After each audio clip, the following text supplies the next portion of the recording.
Hey guys, welcome to season 2 of Linzers Lounge. We are talking about season 9 of American Idol. Tonight were the Denver auditions with guest judge Victoria Beckham for the second time this season.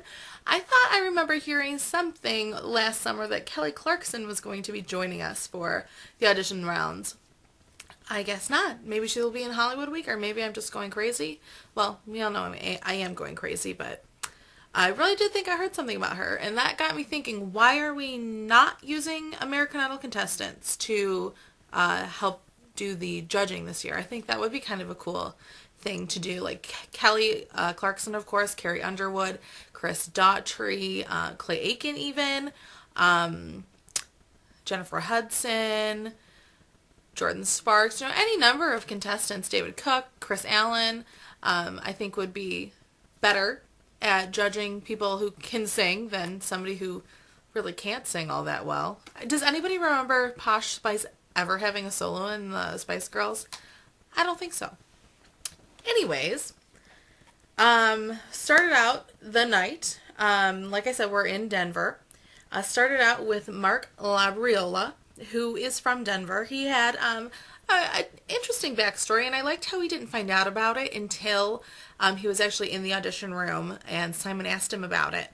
So I liked how they kind of didn't really shove that down our throats. I kind of liked that, and I thought he did a very good job singing. He looks like Jack Black. And speaking of looking like people, if you guys are on Facebook, it's Doppelganger Week. I think that's how you pronounce it.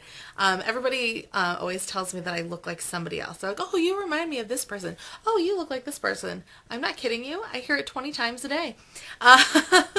But I was always told that I look like Julie from The Real World, New Orleans, way back in the day, like 10 years ago. When I was in high school, I was always told that I looked a lot like her. And people always told me that I looked like Rose McGowan, too. Anyways, Mark Labriola sang some 90s song. I don't even remember what song it was. I didn't know the name of it, but I definitely knew of the song. I thought he was really cool, a really great voice. I liked the tone, very soulful. So he was an easy yes into Hollywood.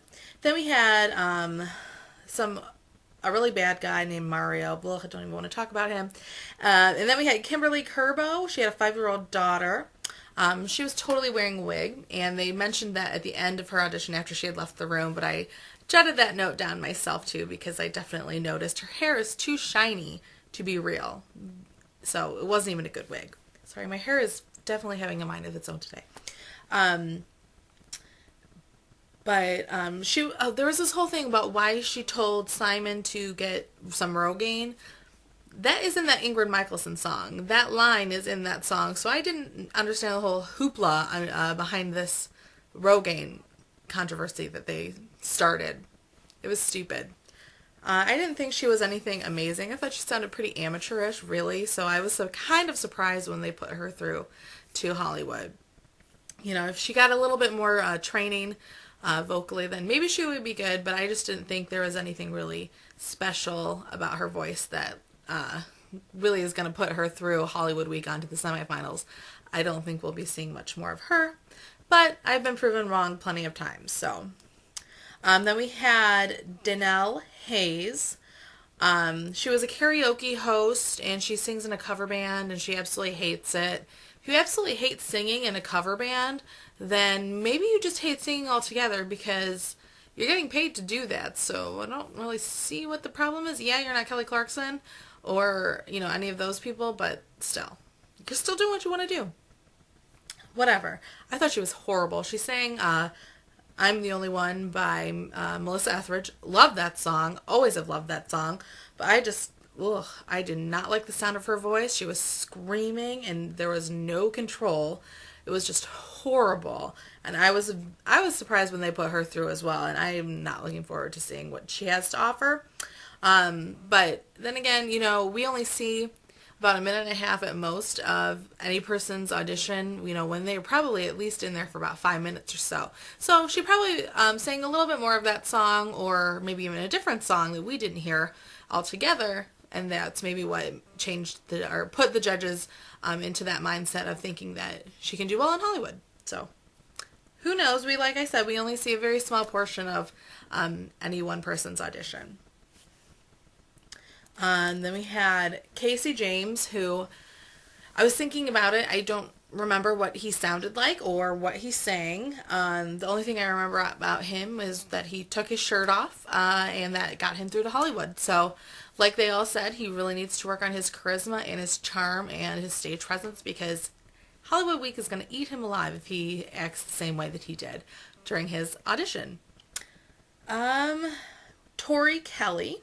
She looked like she was 28 years old, almost not eligible to be on American Idol, which is because 28 is the cutoff. She's only 16, which is the first year that you're actually eligible. She looks super old. She needs to lay off the tanning, in my opinion. Otherwise, by the time she gets to Hollywood Week, she's going to look like she's 40. She sang Gravity by John Mayer. And I thought she needed to work on the tempo of singing that song when she's singing a cappella. Because Hollywood Week, for the most part, is a cappella.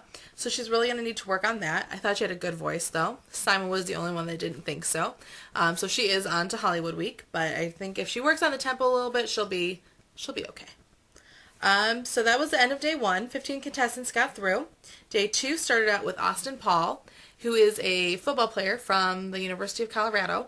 They showed some B-roll footage of him, on the football field sprinting around with some of his football buddies and singing on his little moped thing. So it's like, okay, this guy's a shoo-in to be in. Every contestant so far that we've heard, that we've seen B-roll footage like that, has gotten through. Surprise, surprise, American Idol, you pulled a fast one on me, and probably most of everybody else. He had a horrible voice, so I was a little nervous that he was going to get through, because he had that B-roll footage at the beginning, but fortunately, the judges wised up and they realized that he can't sing, so we're never going to see him again. And then we had Nikki Nix. Oh, we had some other guy first, but he was stupid. Nikki Nix traveled from Italy. She kind of reminded me of Snooki. She had an okay voice. I really liked her personality. She was very cute and bubbly. She had a really high-pitched voice, but I didn't think her voice, singing-wise, was anything very special, but I think the judges liked her determination, so they put her through. And then, last but not least, we had Haley Vaughn, who wants to be the first black female country pop singer, and sang Last Name by our very own Carrie Underwood, who is actually my sorority sister. Believe it or not, I've actually emailed her.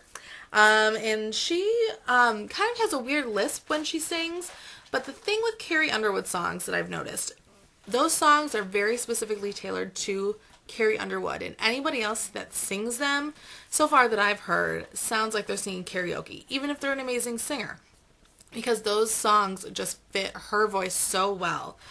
But I think because Haley is black, and she definitely has a different kind of singing voice, that it actually worked for her. It's the first time I think that I've ever actually kind of liked a Carrie Underwood cover.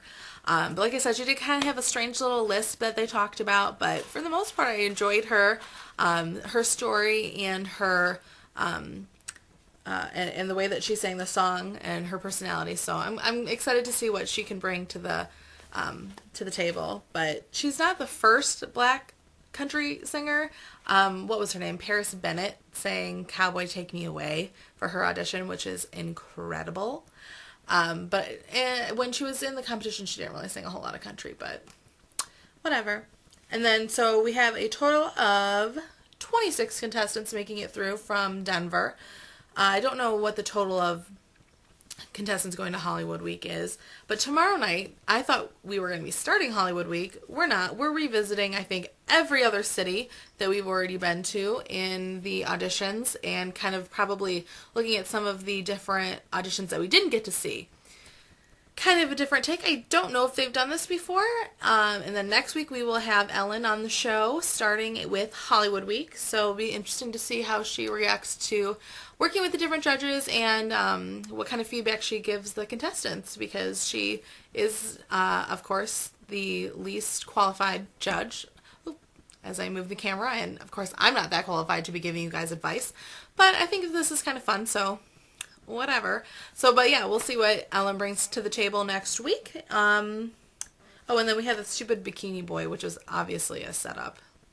No man in his right mind would ever voluntarily sing that song in a bikini. Sing any song in a bikini, for that matter.